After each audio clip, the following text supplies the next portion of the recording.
Assalamualaikum warahmatullahi wabarakatuh. Perkenalkan, nama saya Iza Aryani dengan NIM 1202184173 dari kelas SI 4202. Jadi di sini saya ingin membacakan materi dari mata kuliah Analisis dan Perancangan Sistem Informasi modul 9 dengan judul Modeling Object State menggunakan State Machine Diagram. Yaitu tujuan dari modul 9 ini yaitu status objek model dan menjelaskan elemen penting dari diagram UML state machine. Selanjutnya ada peta proses yang bisa dilihat pada gambar. Selanjutnya memperkenalkan status objek. Jadi status itu adalah mode atau kondisi sedang. Ada dua cara untuk memikirkan keadaan objek. Yang pertama, keadaan objek adalah kumpulan spesifik nilai atribut untuk objek. Yang kedua, keadaan objek menggambarkan perilaku objek relatif terhadap rangsangan eksternal. Selanjutnya yaitu mengidentifikasi elemen-elemen diagram state machine. Jadi elemen-elemennya itu yang pertama ada state node-nya, ada transition trigger, ada initial state-nya yaitu tanda mulai, dan final state yaitu untuk tanda akhirnya.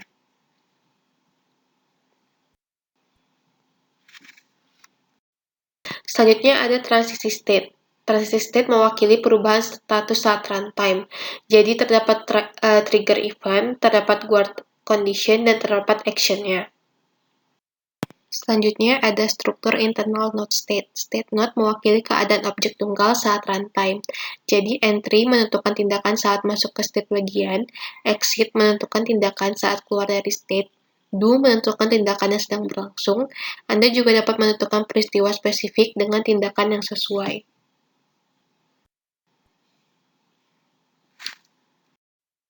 Selanjutnya terdapat gambar diagram mesin HVAC lengkap yang bisa dilihat pada gambar.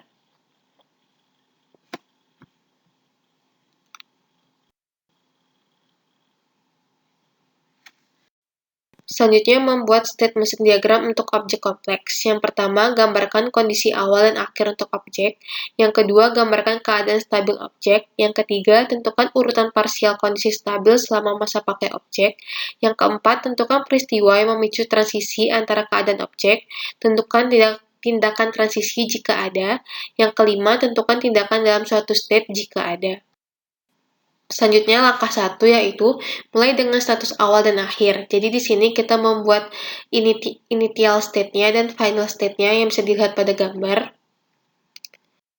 Langkah kedua yaitu kita menentukan status objek stabilnya. Jadi di sini terdapat objeknya itu terdapat cooling, idle, dan juga heating. Langkah ketiga yaitu menentukan pemesanan sebagian state. Jadi kita membuat panah relasinya antara semua objek yang ada.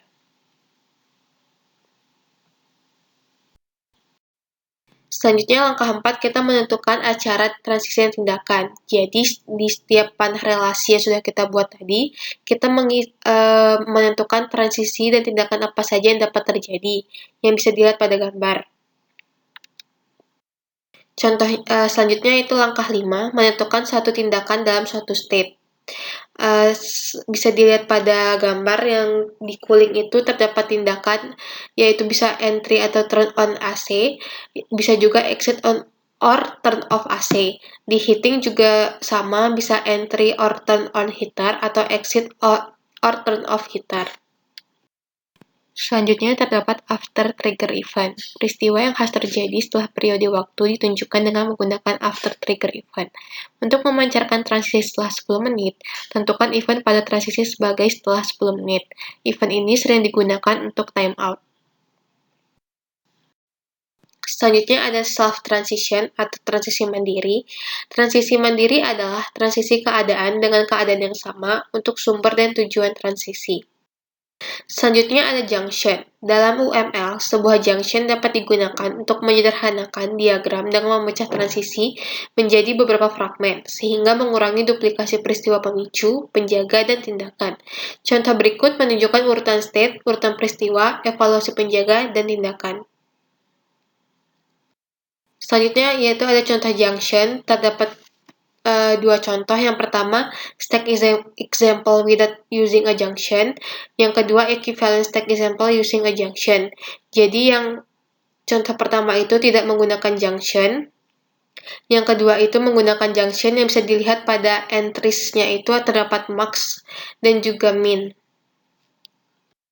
Selanjutnya ada pilihan atau choice. Dalam UML, pilihan digunakan untuk menyederhanakan diagram dengan memecah transisi menjadi beberapa fragmen, sehingga mengurangi duplikasi peristiwa pemicu, penjaga, dan tindakan. Pilihan juga memungkinkan evaluasi dinamis dari penjaga setelah tindakan fragmen transisi sebelumnya dieksekusi. Contoh-contoh berikut menunjukkan urutan transisi state, urutan peristiwa, evaluasi, penjaga, dan tindakan. Selanjutnya ada contoh pilihan, terdapat dua contoh pilihan yaitu stack example using a junction dan equivalent stack example using a choice. Jadi yang pertama itu menggunakan junction yang terdapat entries-nya itu maksimum dan minimum. Yang menggunakan choice di contoh kedua juga terdapat max dan minimum, tetapi bedanya di contoh pertama itu maxnya terdapat -1 dan minusnya itu +1. Namun di contoh kedua yang menggunakan choice itu tidak terdapat -1 maupun +1. Jadi, ringkasan dari modul 9 ini yaitu, objek mungkin memiliki status yang mendefinisikan perilaku unik untuk objek tersebut. State machine diagrams menyediakan mekanisme untuk pembedaan status dan transisi dari suatu objek.